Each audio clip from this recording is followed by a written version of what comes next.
What's up, you guys? It's Graham here. So I've been following the series by Mr. Beast in which 16 people compete for the chance to win the grand prize of $1 million. Over the last month, those contestants have been whittled down to a remaining 4, and a few days ago, the winner was officially announced as the last one to remove his hand from a stack of $1 million. Now, I shouldn't have to tell you this, but $1 million is a significant amount of money. Even after taxes, that's enough invested to make a livable wage for the rest of your life without lifting a finger and without ever touching the principal. However, the series did not end here, because just the other day, Mr. Beast posted the final video of this incredible saga, spending $1 million in 24 hours. And within minutes, my inbox was flooded from people asking my thoughts and my reaction as to how the money was spent. Now, here's the thing. If you're new to the channel and you have not seen me before, then first of all, welcome. But second of all, I started this channel to share my enthusiasm towards personal finance, saving money, and investing. I've been fortunate to have been able to build up a multi-million-dollar net worth in my 20s, starting entirely from scratch without inheriting anything and without any daddy's money or anything crazy like that. And I did that by learning how to invest in real estate, optimize my spending, manage my finances, and as always, smash the like button for the YouTube algorithm. So anyway, I built my entire career from every aspect of personal finance, and I'm going to be sharing my thoughts from the perspective of how the money was spent, how it could have been optimized, and what he should be doing from this moment forward. Now first, before addressing the big elephant in the room that I'm sure everyone is thinking about, let me just say this. What Mr. Beast has done for Mark the winner and the opportunity this afforded to him now is absolutely incredible. Money like this is unconditionally life-changing, no matter how it's spent, and the generosity of Mr. Beast to give away so much is absolutely selfless. Not to mention, he recently hit his goal of planting 20 million trees. So I think it's pretty safe to say that Mr. Beast is definitely out there making such a big difference and making such a positive impact on the entire planet. It really goes to show you how much of a difference each and every one of us can make, and Mr. Beast has taken this to an extreme by helping and giving away pretty much everything that he's made. So I just want to make it very clear that no matter how this money was spent, Mr. Beast changed this guy's life so positively, and not only him, but also his entire family as well. So for that, in the spirit of giving, Mr. Beast style, whatever money this video makes in ad revenue for the first 30 days is all going to be donated back to Team Trees. So yes, this video is monetized and you will see some annoying ads throughout it, but at least we could use that to help plant more trees and turn this planet into a much greener place. So anyway, let's get back to the video at hand and address the elephant in the room that I'm sure we're all thinking about, and that would be taxes. Here's the thing. Anytime you win money like this, or even if you receive a gift and you go on a game show and you win a free house or a free car, the IRS will tax you on the value of what you received and treat it as though that is your earned income. There's no way around it. The IRS is always going to want their fair share for anything that you receive, and this is something that Mr. Beast actually addressed at the end of the video. From the $1 million, the winner Mark gave $100,000 to his challenge coach, Chandler. He also gave $50,000 to his past contestant, Jeremy. So now he is left with $850,000 in prize money, and that is the amount that he's taxed on. Now the winner Mark estimated that he would be paying about 40% of that amount in taxes, which works out to be $340,000, leaving him with a remaining $510,000 left over. So just right there, it's pretty surprising how quickly $1 million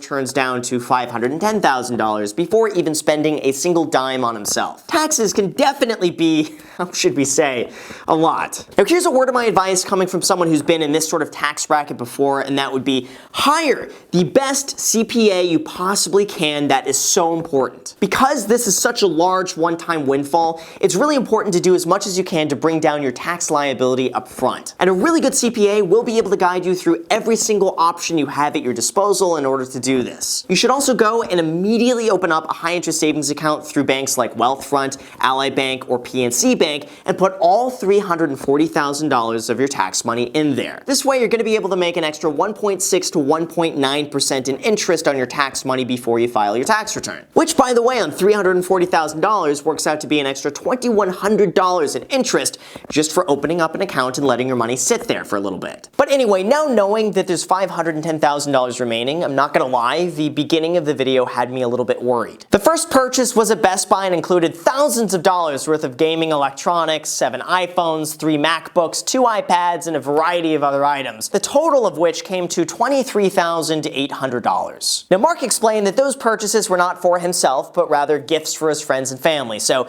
that is absolutely commendable, and you have to respect him for that type of generosity. So come on, you gotta enjoy that, you gotta respect that. He's a really good person and has really good intentions. However, at the same time, I also think it's really important to recognize that anytime you receive a windfall like this, it's easy to feel a false sense of security or lose perspective with just how far or how long $510,000 is really going to last. After all, once the money is gone, and it's not coming back. Ideally, in this situation or any situation in which you inherit or receive a large amount of money, the best thing you could do is lock it away for 1 year in a high-interest savings account or CD, and then do absolutely nothing. And doing this allows your body and your mind to adjust to having that type of money, so you don't get caught up in the excitement of having more money than you know what to do with. Now, just to go and put that into perspective, even though the video shows that he's only spending 2.4% of his $1 million.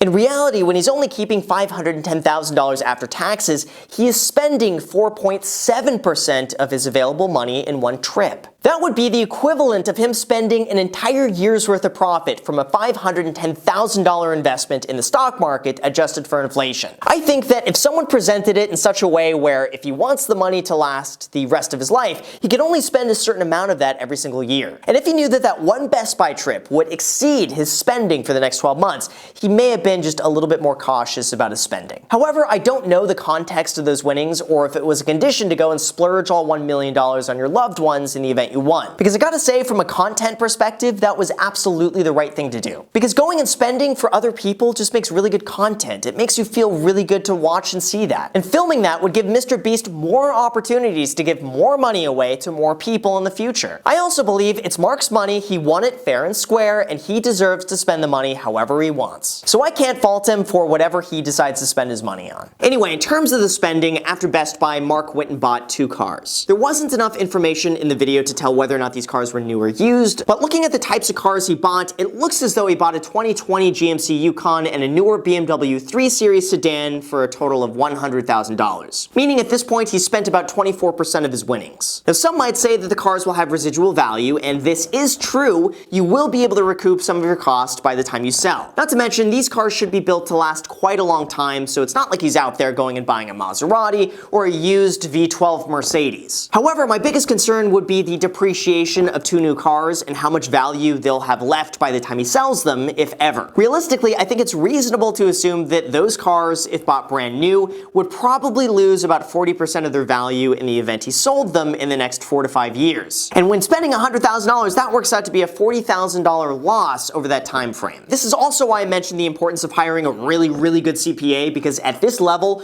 you might be able to restructure your income in such a way to take advantage of what's called the Section 179 tax deduction. Now, this is a tax law that allows you to depreciate 50% of a vehicle weighing over 6,000 pounds for business use, and then take advantage of bonus depreciation on top of that, potentially saving him tens of thousands of dollars in taxes. But again, this is a really strong suggestion to go and hire a really good CPA, because what works for me might not necessarily work for you. Next, Mark spent $20,000 on a new wedding ring for his wife, and at this point, we need to take a moment to acknowledge that so far, all of his purchases have been pretty selfless and with the best of intentions. However, I think it's also really important to realize the significance of $20,000, and even though that only represents 4% of his after-tax winnings, it's still enough money to go and max out a 401k, save him about $8,000 in taxes, and grow to a $150,000 nest egg 30 years from now by the time they retire. It's also equivalent to an entire year's worth of investment returns, just like the Best Buy purchase. So again, if this were reframed as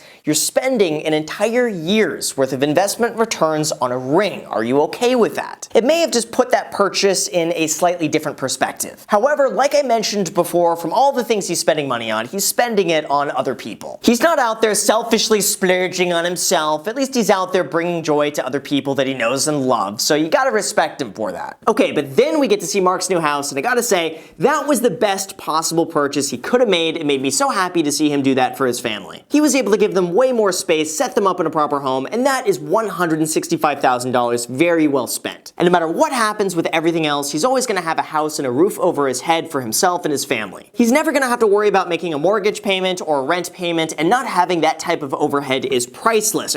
I guess it's not really priceless, it cost $165,000. But of course, you can't just buy a house without buying furniture, so he tentatively spent another $36,000 on furniture, pending his wife's approval. And I'll admit, as happy as I am for him, that just seems like a lot of money. I'm not sure exactly how he spent the money or the quality of the furnishings that he got, but that amount of money seems rather excessive on furnishings, and I have a feeling had he just shopped around for a day, he could have gotten that down to maybe about $20,000. It's also still important to realize that a $16,000 savings is a significant amount of money, and every dollar still matters. So it might be worth it to pay close attention to finding the best values out there and try to stretch this money as far as it possibly can go. But again, like I said, if this is all done purposely so that we can each get an inside look as to what it's like to spend $1 million in 24 hours, then I totally get it. Doing this makes really good content, and that gives Mr. Beast more money and more possibilities to do even further extremes and giveaways in the future. So if that's the case, Mark still gets some really nice stuff he didn't have before. Mr. Beast gets to do this even more, and I get content to react to, and then the money this video makes goes back to Team Trees. So we all win. And then after that, they went back to Best Buy. Now on the bright side, Mark did spend money to buy himself equipment to start a YouTube channel. So in terms of investing back into himself, that was a good purchase, and a good CPA could argue that that would be a business tax write-off now that he's starting a channel. I'm also curious to start watching his channel, so if anyone finds his channel name, just comment it down below so I can go ahead and subscribe. But anyway, all in all, with the second Best Buy trip, he spent another $30,000. And then he warmed all of our hearts by giving his mom $15,000 and his stepmom $15,000. Again, Mark really went above and beyond to make sure his family was well taken care of, and that type of selflessness is so great to see. So now finally we have the closing numbers. Now it was disclosed that $15,000 went to home closing costs, $20,000 went to bills and utilities, and that means that after all was said and done, he has $77,000 left over. Of that, $27,000 was to be set aside for miscellaneous expenses, and that leaves $50,000 left over to be invested, and this is where my thoughts come in. Here's the thing, Mr. Beast has done some of the most incredible work we have all ever seen on YouTube, hands down. He's broken everything we thought was possible, he's planted 20 million trees, he's made people's wildest dreams come true, and he's changed so many lives for the better. And this wouldn't be a Mr. Beast video if the winner just said, okay, great, I'm gonna spend $10,000 and then the remaining $500,000 I'm going to invest in a broad index fund so I can set my family up for the rest of my life. Thank you very much. I mean, really, that just doesn't make good content, let's be honest. Now, I could be totally wrong here, but it might have been a condition of winning $1 million that you have to spend $1 million in 24 hours for a follow-up YouTube video. Now, that would make some really amazing content, because let's be real, we've all dreamed as kids of having an unlimited amount of money, walking into a store, buying anything you could possibly imagine, going into a car dealership and just going and picking out whatever cars. I mean, we've all had that dream. So in this sense, Mark was able to have this once-in-a-lifetime experience, and if he had to spend all $1 million in 24 hours, I can't fault him for that, and he did it in a pretty heartwarming and selfless and generous way. Now sure, he could have price shopped around, he could have been thriftier, he could have invested more of that money, but if the video is made for content, then that's not the point of the video. This video makes you feel good. It's so nice to see him happy and excited, and it brings back your faith in humanity to see him taking care of all of the people he loves. However, regardless of all of that, here is how much $510,000 really is, and what it could have done if invested long term. Now sure, this would not have made it as interesting of a video, but here are my thoughts. Now, if someone ever comes to me and says, I just got $510,000 after taxes, what do I do with it? Here's what I would say. First, go and spend $10,000 on whatever you want, no questions asked. You deserve it, and you deserve to do the things and get the things you've always wanted. So just go out there, spend the money, don't question it, just there you go, $10,000.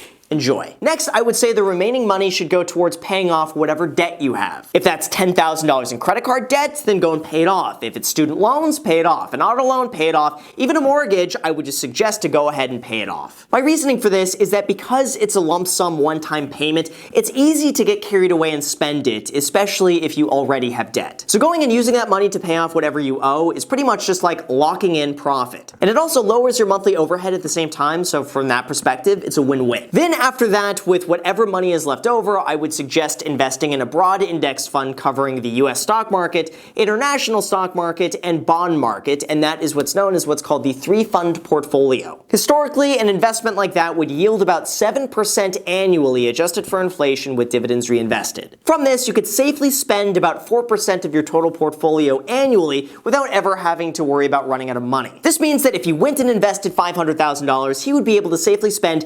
$20,000 every single year, adjusted for inflation for the rest of his life without ever worrying about running out. He could set up his children for financial independence very early on, and he would never really have to work if he didn't really want to, because no matter what happens, he would have $20,000 a year coming in. This would also allow him to constantly take care of his family each and every year and make sure he could buy them and give them the necessities that they need to live comfortably. Now, alternatively, if he got into real estate investing, it's possible that he could leverage that $500,000 to earn a relatively consistent and stable 7% return. That means he could potentially earn $35,000 a year in rental income from a $500,000 investment and get the tax benefits of depreciating the rental property against that income. He could also choose to max out a traditional 401k, saving him even more money on his taxes. And again, a CPA would be the right person to talk to in terms of saving money and how to structure this and where to put it. But with the right investment strategy with $500,000, he could have the option to make between $20,000 and $35,000 a year for the rest of his life and just live off the interest alone. Now, let me just make this clear. I don't say this to take away from Mr. Beast's video, and I don't mean to downplay the significance of how life-changing this is for Mark. Mr. Beast has given away more money than most people could ever even fathom. He's changed so many lives, and even if Mark goes and spends every last dollar of it, at the very least, he spent money on things that mean a lot to him and bring joy in his life. Not to mention, at the end of the day, Mark did get a paid-off house and 2 paid-off really nice cars that will always hold some sort of value. However, with the money that's left over, it's really important now more than ever to play it safe, play it smart, and start investing now as young as you possibly can. Not to mention, the items he bought could be expensive to maintain, like getting a new roof on a house, or having to pay for a new water heater, or if a pipe breaks, or something happens with that. The money needs to come from somewhere, and if he doesn't have the money to pay for it, he's going to be forced to sell off a lot of the things or some of the things that he bought. That's why it's so important right now to begin saving away as much as you possibly can and work to increase your income to be able to pay for all of the things that you bought. And by choosing right now to place an emphasis on saving money and investing, it's almost like asking yourself, would you rather spend $1 right now or $10 in the future? Now, everyone will have a different answer to this, and each of us has our own priorities. But at the very least, it's important to know your options and understand the power of investing long term, so that way you can make the best decision for you. So with that said, you guys, thank you so much for watching. I really appreciate it. As always, make sure to subscribe, hit the notification bell. Also, feel free to add me on Instagram. I post it pretty much daily, so if you want to be a part of it there, feel free to add me there. And on my second channel, The Graham Stephan Show, I post there every single day. I'm not posting here, so if you want to see a brand new video from me every single day, make sure to add yourself to that. And lastly, if you guys want 2 free stocks, Webull is holding a promotion in the description. If you use that link, deposit $100, they will give you 2 free stocks. One of those stocks is going to be valued up to $1,400. So if you guys want a chance to win 2 free stocks with one of them valued up to a significant amount of money, feel free to do that. Link down below in the description. Thank you guys so much for watching, and until next time.